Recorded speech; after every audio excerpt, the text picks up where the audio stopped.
Grace and peace to you as we continue to study designing and leading worship. There have been two video presentations on the two tools that you have for designing worship. The first tool is the basic pattern of worship used in the Sunday structure, or can be used even at other times, but primarily it's meant for the Sunday morning worship experience and I encourage you to learn that basic pattern. Both the book of worship and the hymnal are heavily based on the basic pattern for Sunday worship. In addition, there's a second tool, and that is the church year.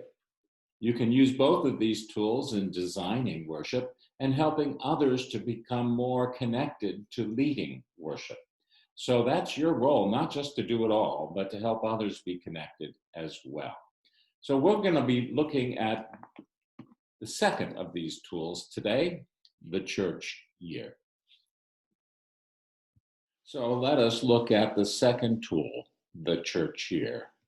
I'm going to share the screen and we'll go to the PowerPoint and hit play. So the second tool, as we continue this understanding of the church year, is again found throughout the United Methodist Hymnal and the Book of Worship. Like the basic pattern of Sunday worship, the structure of the church year is not rigid, but rather it's very fluid within a form. In other words, there's a lot of freedom, a lot of choices that can be made within this structure. It's not to be followed exactly, but it's to be a general pattern in which you can be very creative. Having a form, however, allows you some benefits. Number one, it's a shared experience with other congregations who are following the church year.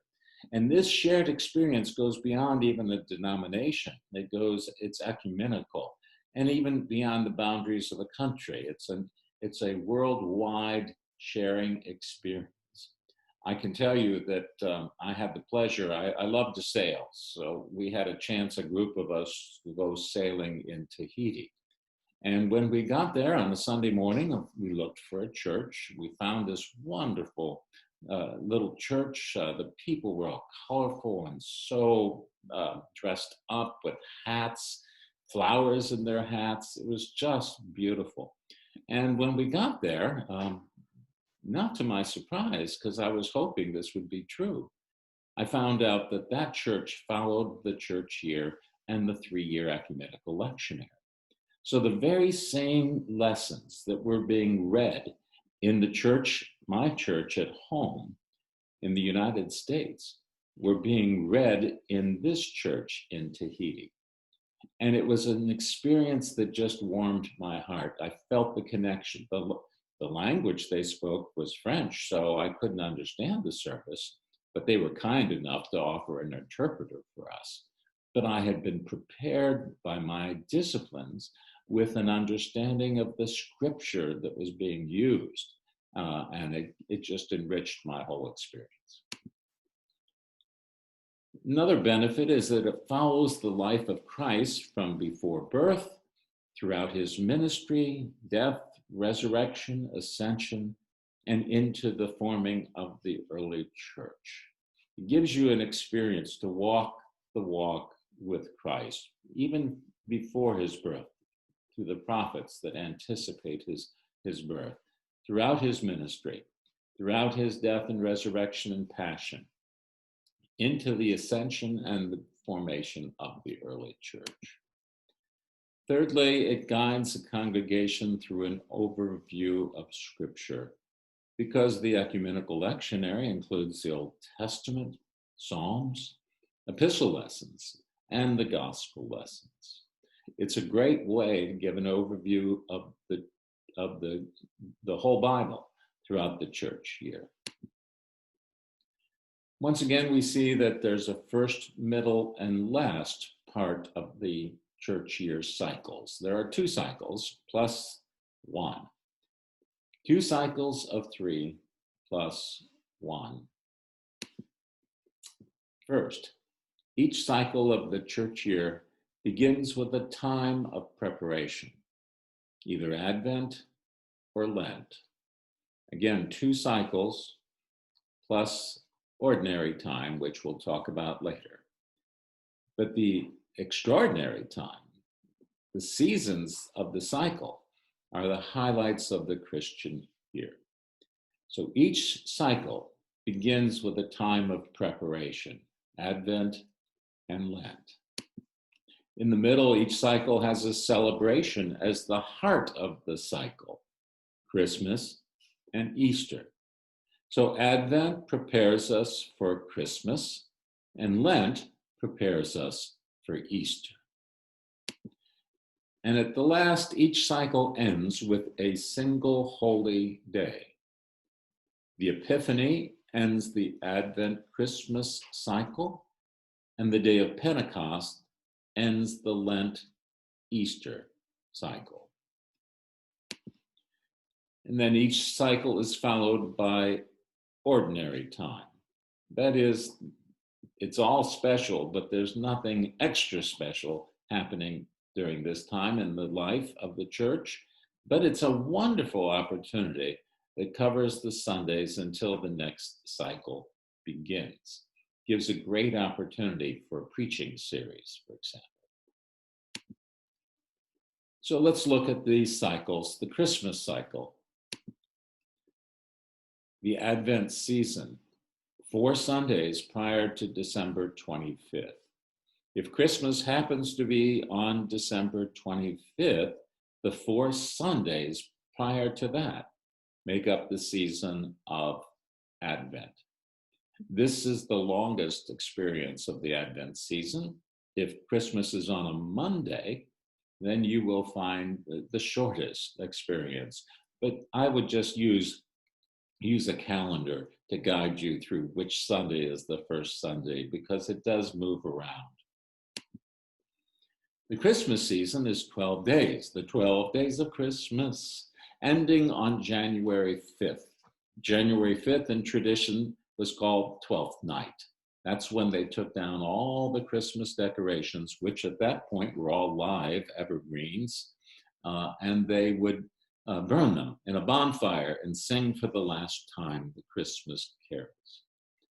So the 12 days of Christmas, based on the song was based on the 12 days of Christmas, literally, they end on January 5th, giving us the day of the Epiphany, which is one day, January 6th, where the world recognizes the birth of Jesus.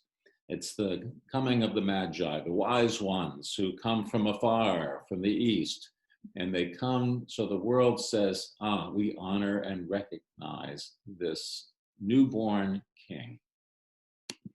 Then there's the season after the Epiphany. Notice that it's called the season after. It's not Epiphany all this time, it's the season after the Epiphany, an ordinary time, which extends from January 6th until Ash Wednesday, when the next cycle begins. And that's the Easter cycle. So beginning with Ash Wednesday, we have the season of Lent, 40 days. And indeed, people would fast during those days. But I have to say, they don't count Sundays. So the Sundays were mini feast days in the midst of the fast. They would break their fast for the Sunday experience of the resurrection, even in the season of Lent. So the season of Lent begins with Ash Wednesday, goes for 40 days, representing the 40 days in the wilderness, and it ends on Easter Sunday. The season of Easter begins that day, and it's 50 days, beginning with Easter Sunday. And it's interesting because in our culture, it's come to be a point where Christmas is done the day after Christmas. Easter is done the day after Easter. But the church year does not structure it that way. Christmas is carried into the new year by having 12 days extending to January 5th. And Easter is not just that one day, but it's the entire season, 50 days.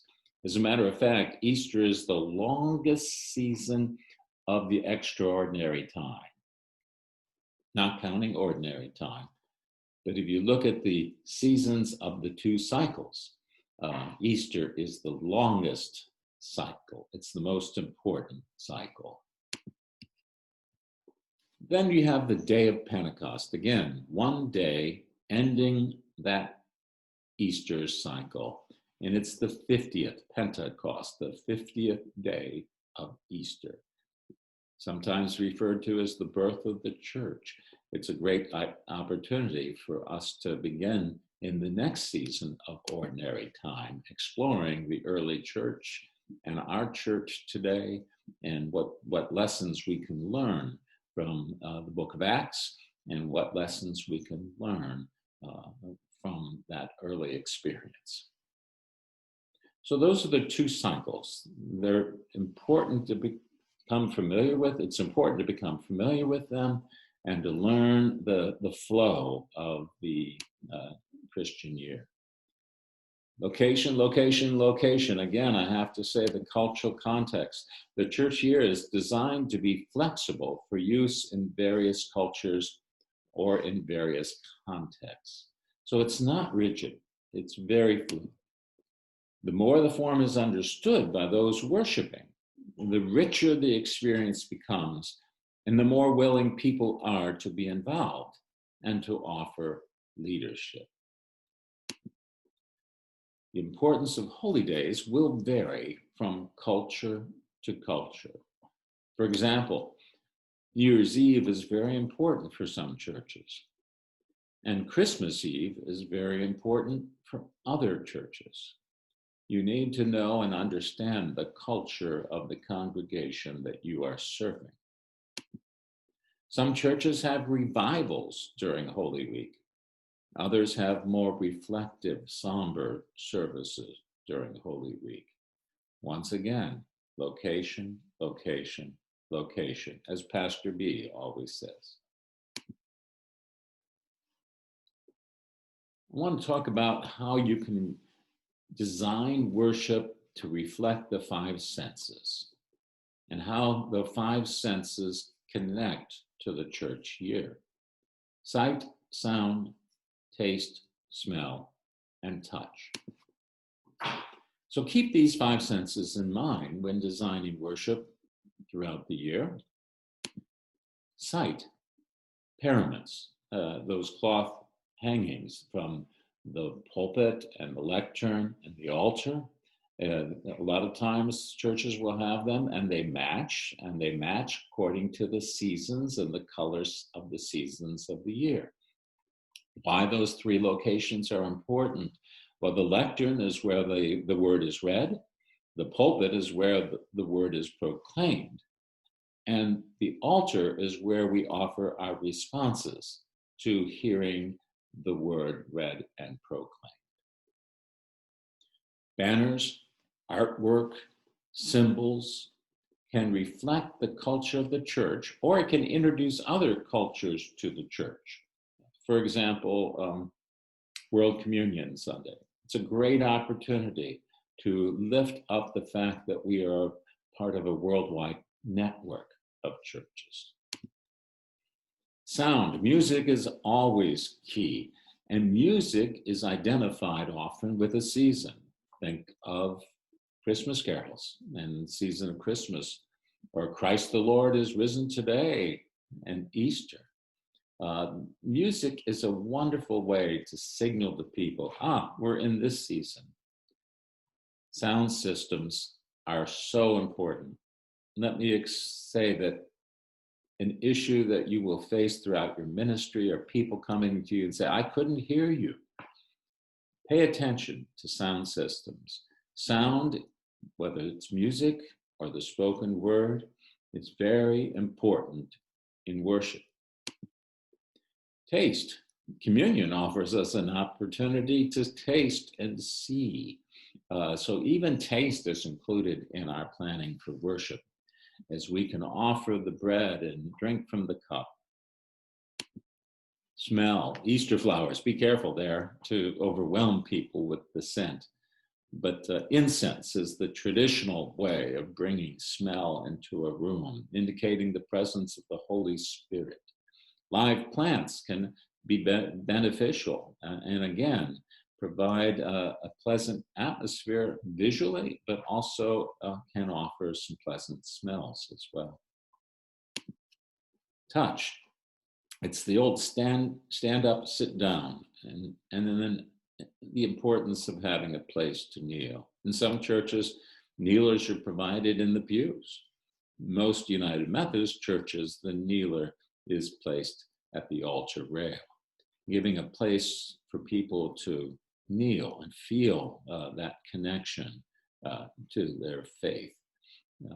I remember once when I was first in ministry, talking with some teenagers and asking them to describe their experience of worship.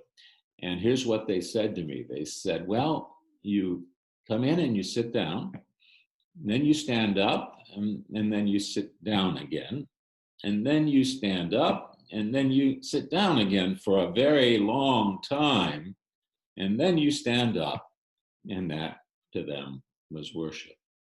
But you know, some people do pay attention to the physical part. And if you keep the congregation seated for the entire time, that doesn't always sit well. And if you involve some movement, a chance to stand, a chance to move around, a chance and a place to kneel, an appropriate time in worship, wow, it really does help communicate the season.